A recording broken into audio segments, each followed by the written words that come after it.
Welcome dear rockers and के drama series fan. आइए देखते हैं गुड जॉब सीरीज का पार्ट 8। अगर इस सीरीज के पिछले पार्ट्स आपने चैनल पर नहीं देखे तो प्लीज उनको जाकर देखिए, फिर इस वीडियो का आनंद लीजिएगा। लिंक्स वहीं नीचे डिस्क्रिप्शन में मिल जाएंगे। पिछले पार्ट के एंड में हमने देखा कि यूकॉन कंपनी की वाइस चेयरमैन रिचर्ड ने इमरजेंसी बोर्ड मीटिंग बुलाई थी, क्योंकि सभी को यकीन हो चुका था कि डॉन मर चुका है। वोटिंग भी होने लगी थी और रिचर्ड को यकीन था कि सब उसी को वोट देकर चेयरमैन बना देंगे। लेकिन बहुत ही कम लोग रिचर्ड को वोट करते हैं, बाकी सभी तो उसके खिलाफ ही वोट करते हैं। रिचर्ड और केनेथ चौंक जाते हैं दोस्तों ये देखकर, और तब हुई थी डॉन, सेरा और डॉन के सेक्रेटरी की एंट्री। सभी बौखला गए थे, खासकर रिचर्ड और केनेथ। तो पार्ट 8 की शुरुआत में डॉन वहां आराम से बैठ जाता है और कहता है कि ये सब आपके चेहरों पे ये 12 क्यों बजे हुए हैं? ओह, आप सभी डर गए हो क्या कि ये डॉन का भूत कहां से आ गया? यही बताने तो मैं आया हूं कि मैं अब भी इस कंपनी का चेयरमैन हूं। मैं मरा नहीं, जिंदा हूं। मैं तो बस कुछ दिन आराम कर रहा था, लेकिन इतने में कुछ लोगों को न जाने बहुत जल्दी थी, उन्होंने ये बोर्ड मीटिंग अरेंज कर दी। लेकिन इस वोटिंग से मुझे ये जरूर पता चल चुका है कि मुझे कौन लोग सपोर्ट करते हैं और कौन मेरे खिलाफ काम कर रहे हैं। पर देखो, अब इस बोर्ड मीटिंग की जरूरत ही नहीं है, क्योंकि मैं तो जिंदा हूँ। ये कहकर डॉन अपने सेक्रेटरी और सेरा के साथ वहां से बाहर चला जाता है। अब दोस्तों, वो लोग जिन्होंने रिचर्ड को सपोर्ट किया था वो रिचर्ड पर भड़क जाते हैं कि तुमने तो कहा था कि डॉन मर चुका है, इसीलिए हमने तुम्हें वोट दिया। तुम्हारी बात का विश्वास करके हमने डॉन के खिलाफ वोट किया, लेकिन अब वो जिंदा आ गया है। उसे पता भी चल चुका है कि हम लोग तुम्हारे साथ हैं। अब न जाने वो हमारे खिलाफ क्या फैसला लेगा। तुमने तो हमें बुरा फंसा दिया। रिचर्ड उन्हें शांत करता है कि किसी को कुछ नहीं होगा, मैं सब संभाल लूंगा। बाहर डॉन सेक्रेटरी से कहता है कि मुझे तो तुम्हारा शुक्रिया अदा करना चाहिए, अगर तुम ना होते तो ये सब पॉसिबल ही नहीं होता। अब दोस्तों, ये किस लिए सेक्रेटरी को थैंक्स कर रहा है, ये जानने के लिए बस 10 दिन पहले का फ्लैशबैक दिखाया जाता है। आपको याद होगा, सेक्रेटरी ने डॉन के कमरे का वो सीक्रेट डोर खोला और अंदर चला गया था। वहाँ पे फ्रेड और किम का रोमांस चल रहा था। इस पर सेक्रेटरी को गुस्सा आ गया था कि डॉन जिंदा है या नहीं, इसकी फ्रेड को जरा भी फिक्र नहीं है और वो यहाँ पर मजे से रोमांस कर रहा है। तब फ्रेड ने उसको मनाने की बहुत कोशिश की थी, लेकिन वो फ्रेड को बुरी तरह डांटने लगा और कोई रास्ता न पाकर फ्रेड को बताना पड़ा कि जैसा सब समझ रहे हैं, डॉन मरा नहीं है,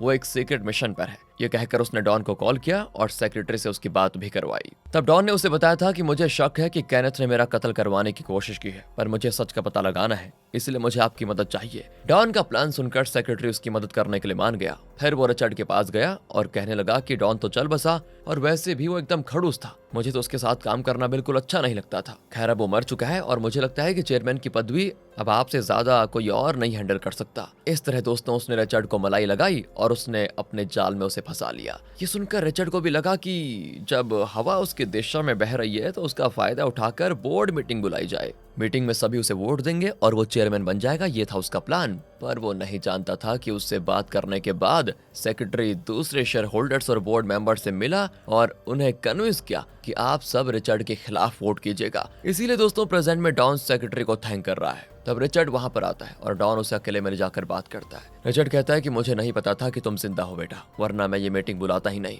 बिना चेयरमैन की कंपनी नहीं चल सकती, इसीलिए मैंने कंपनी की भलाई के लिए वोटिंग करवाई थी। मेरा कोई गलत इंटेंशन नहीं था। डॉन कहता है ठीक है, वो सब तो ठीक है अंकल, लेकिन मुझ पर एक गैंग ने हमला किया था और मेरा कत्ल करने की कोशिश की थी। मुझे शक है कि यह सब आपके बेटे केनेथ ने करवाया है। अब यहाँ पे रिचर्ड बात को बदलने की कोशिश करता है और कहता है कि बेटा जो भी हो, मैं उसे बहुत ही जल्द यूएस भेजने वाला हूँ, फिर तुम्हें उस पर शक करने का मौका ही नहीं मिलेगा। ये कहकर वो सीधे केनेथ के कमरे में जाता है और उसे काफी सुनाता भी है कि मैंने तुम्हें लाख मना किया था, डॉन के मामले में दखल मत दो। तुमने एक चिंगारी फेंकी और अब उसके दिल में तुम्हारे खिलाफ आग लग चुकी है, अब वो तुम्हें छोड़ेगा नहीं। लेकिन केनेथ एकदम शांत होकर कहता है कि पापा, डॉन हमसे इसीलिए गुस्सा है क्योंकि उसकी माँ का वो नेकलेस खो गया और उसे शक है कि वो हमारे घर में था। आप उस नेकलेस के बारे में उसे बता दीजिए, फिर वो हमारे रास्ते में कभी नहीं आएगा, वरना उसे लगेगा कि आपने उस नेकलेस की खातिर उसकी माँ का कत्ल कर दिया। इस पर रिचर्ड उसे और डांटता है और फिर निक से कहता है कि तुम उस गैंग लीडर को समझाओ कि वो पुलिस में सरेंडर हो जाए और किसी भी हालत में केनेथ का नाम न ले, क्योंकि अगर डॉन को सच पता चल गया तो फिर हमारी खैर नहीं। दूसरी ओर दोस्तों,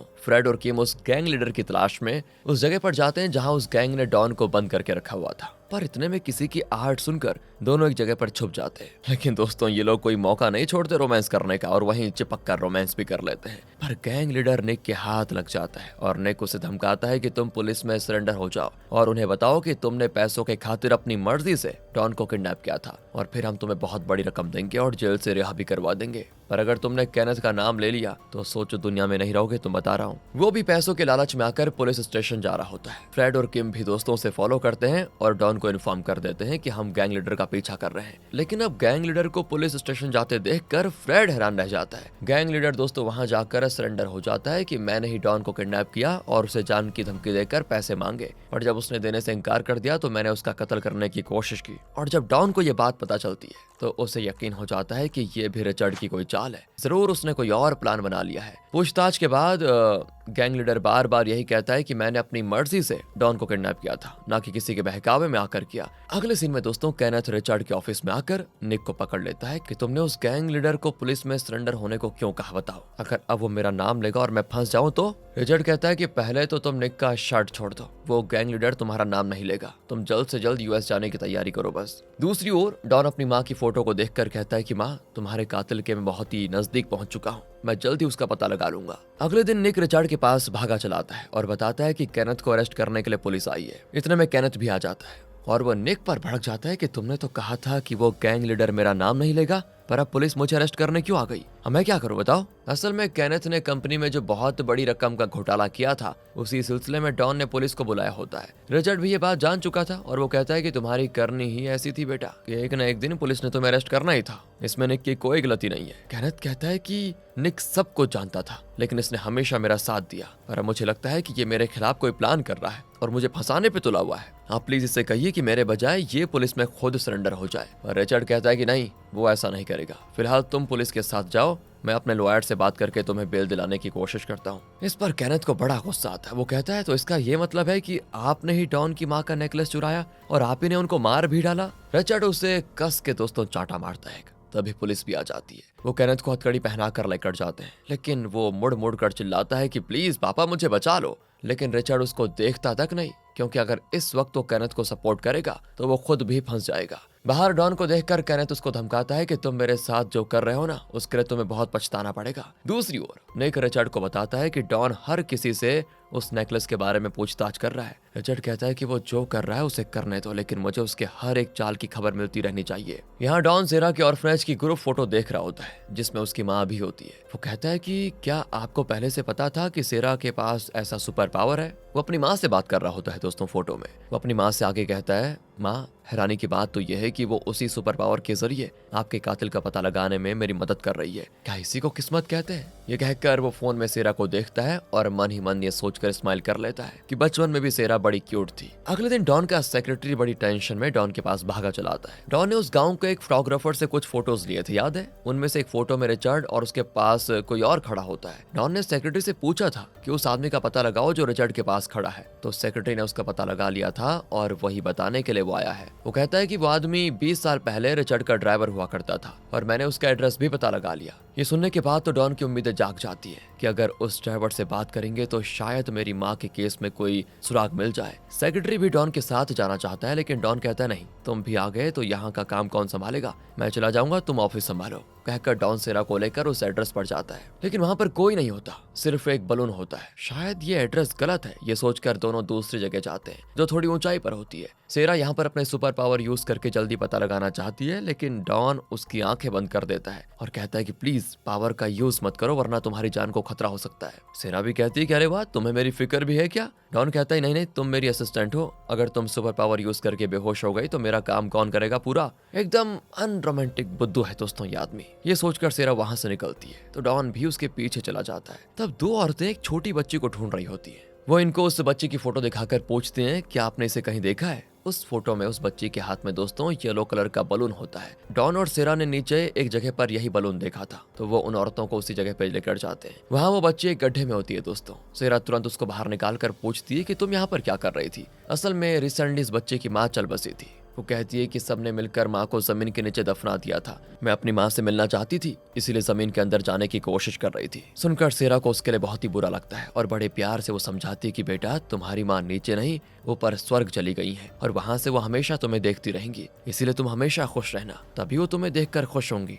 वो भी कहती है सच में आंटी, क्या माँ मुझे हमेशा देखेंगी? फिर तो मैं कभी नहीं रहूंगी। ये कहकर वो सेरा से लिपट जाती है। सेरा भी उसे बड़े प्यार से सहलाती है। अगले सीन में ये दोनों फिर उसी एड्रेस की तलाश में निकल जाते हैं और बहुत ढूंढने के बाद आखिर उन्हें उस ड्राइवर के घर का डोर नंबर दिख जाता है। वो उस घर में जाते हैं तो वहाँ वो ड्राइवर भी होता है। अब डॉन उसे रिचर्ड की फोटो दिखाकर पूछता है कि क्या 20 साल पहले आप इनके ड्राइवर हुआ करते थे, लेकिन वो घबरा जाता है और कहता है कि नहीं, मैं किसी को कुछ नहीं बताऊंगा, तुम लोग चले जाओ। तभी वहाँ पर वो बच्ची आती है जिसे सेरा ने गड्ढे से निकाला था। सेरा को देखकर वो बड़ी खुश होती है और कहती है, अंदर आइए आंटी। ड्राइवर तो चौंक जाता है, क्या तुम इसे जानती हो बेटी? असल में दोस्तों ये बच्ची ड्राइवर की पोती है। तब उसके साथ आई भी औरत बताती है कि ये तो अपनी माँ से मिलने के लिए गड्ढे में उतर गई थी, लेकिन इन दोनों ने इसको ऐन वक्त पर बचा लिया, वरना न जाने इस बच्ची का क्या होता। ड्राइवर ये सुनकर बहुत इमोशनल हो जाता है। डॉन कहता है कि जिस तरह ये बच्ची अपनी माँ के लिए तरस रही है, उसी तरह 20 साल पहले मैं अपनी माँ को खोकर अभी तक तरस रहा हूँ। आप जो कुछ जानते हैं प्लीज मुझे बता दीजिए, आपका एक छोटा सा सच भी मेरे बहुत काम आ सकता है। इतने में निक वहाँ पर आ जाता है क्योंकि रिचर्ड ने उसे डॉन की जासूसी करने का काम दिया था। तभी ड्राइवर भी पूछता है कि आपको आखिर जानना क्या है। तो डॉन उससे वो फोटो दिखाकर पूछता है कि 20 साल पहले आप एक गाँव में गए थे और उस वक्त रिचर्ड भी आपके साथ था। आप मुझे ये बताइए कि आप वहाँ क्यों गए थे और क्या वहाँ पर कोई ऐसी घटना घटी थी जो आपको याद है? ड्राइवर बहुत देर सोचकर बताता है कि मुझे कोई घटना याद तो नहीं है, लेकिन रिचर्ड के कहने पर मैंने ऑर्फनेज के एक लड़के को स्पॉन्सर किया था। रिचर्ड ने मुझे बताया था कि वो उस लड़के को यूएस भेजना चाहता है। वो लड़का कौन था और रिचर्ड उसे यूएस क्यों भेजना चाहता था, मुझे नहीं पता। डॉन फिर दोस्तों से ऑर्फनेज का ग्रुप फोटो दिखाकर पूछता है, क्या वो लड़का इस फोटो में है? फिर वो अच्छे से देखने के बाद एक लड़के को पहचान जाता है और कहता है, यही तो है वो लड़का, इसका नाम शायद चैंग था। डॉन उस लड़के को देखने लग जाता है और देखकर दोस्तों हमें लगता है कि ये तो वही लड़का है जो सेरा के सपने में आता है। यानी सपने में सेरा एक जंगल में जब जा रही होती है और नीली आंखों वाला एक लड़का उसके सामने आ जाता है, वही। लेकिन रिचर्ड इस लड़के को स्पॉन्सर क्यों कर रहा था और इसे यूएस क्यों भेजना चाहता था, ये फिलहाल तो एक मिस्ट्री है। अब निक सीधे रिचर्ड को बताने चला जाता है कि डॉन आपके पुराने ड्राइवर के घर पहुंच चुका है और उसे चैंग के बारे में भी पता चल चुका है। सुनकर रिचर्ड तो चौंक जाता है, लेकिन निक कहता है, आपको फिक्र करने की जरूरत नहीं है, इसके आगे तो डॉन कुछ भी पता नहीं लगा पाएगा क्योंकि चैंग नाम का कोई इस दुनिया में है ही नहीं। मैं ठीक कह रहा हूँ ना? दोस्तों ये सुनकर तो हमें ऐसा लगता है कि शायद इन लोगों ने प्लान करके चैंग का कत्ल कर दिया है या फिर इसमें और भी कोई मिस्ट्री छुपी है। ये सब तो आगे जाकर पता चलेगा। रिचर्ड को ये सब बताकर निक जाने लगता है तो रिचर्ड उसे वापस बुलाता है। शायद उसे निक पर शक है। रिचर्ड पूछता है कि मेरे बेटे ने जो गलतियां की हैं वो सब तुम पहले से जानते थे, लेकिन तुमने उस बारे में मुझे कभी कुछ बताया नहीं। क्या तुम पहले से ये भी जानते थे कि केनेथ के खिलाफ डॉन के पास सारे एविडेंस है? निक कहता है, नहीं, मैं कुछ नहीं जानता था। ये कहकर वो निकल जाता है। रिचर्ड को दोस्तों अब निक पर और शक होने लगता है। हमें भी निक पर शक हो जाता है क्योंकि वो पहले से ये सब जानता था, लेकिन वो झूठ बोल रहा है। यहाँ इंस्पेक्टर को दिखाते हैं जो खुद उसी ऑर्फनेज में पला बड़ा था जहाँ सेरा रहती थी। वो जान चुका है कि वो जिस औरत को एंजल लेडी कहते थे वो असल में डॉन की माँ थी, जो अक्सर ऑर्फनेज में आकर बच्चों के साथ वक्त बिताती थी, उनसे बहुत प्यार करती थी। उसकी असिस्टेंट बताती है कि डॉन अपनी माँ का नेकलेस ढूंढ रहा है। ये सुनकर इंस्पेक्टर को लगता है कि शायद उस नेकलेस का केनेथ से कोई ना कोई कनेक्शन तो जरूर है। यहाँ रिचर्ड अपने बेटे केनेथ से मिलने जाता है जो कि जेल में बंद है। वो कहता है कि बेटा तुम सब्र से काम लो, मैं अपने लॉयर से बात कर चुका हूँ, वो जल्दी तुम्हें बेल दिलवा देगा, फिर तुम यूएस चले जाना। लेकिन केनेथ गुस्से में कहता है कि मेरे इर्द गिर्द सारे के सारे धोखेबाज हैं, खासकर वो निक। वो अपना वफादार बना फिरता है, लेकिन मुझे यकीन है आपके पीठ पीछे वो आपके खिलाफ काम कर रहा है। इस तरह वो रिचर्ड को निक के खिलाफ भड़काने लग जाता है। और यहाँ डॉन ने जो एविडेंस कलेक्ट किए थे उन्हें देखकर वो आखिर में उस चैंग की फोटो को देखता है। वो सेरा को बताता है कि अगर हमें चैंग का पता चल गया ना तो समझो ये केस लगभग सॉल्व हो चुका। और इसी के साथ गुड जॉब सीरीज का पार्ट 8 यहाँ पर खत्म होता है। इस सीरीज में दोस्तों आगे 2 पार्ट्स बचे हैं। इस सुपर सीरीज का एक भी पार्ट मिस मत कीजिए। वैसे निक के बारे में आपका क्या ख्याल है? क्या वो कोई डबल गेम खेल रहा है और रिचर्ड को धोखा दे रहा है? वैसे ऑर्फनेज का वो लड़का चैंग जो सेरा के सपनों में आकर उसे डराता है, वो कौन हो सकता है? अगर आप ये सब गेस कर पाए हैं तो कमेंट्स में शेयर कर दीजिए। मिलते हैं आपसे अगली वीडियो में। ध्यान रखिएगा अपना। Thanks for watching.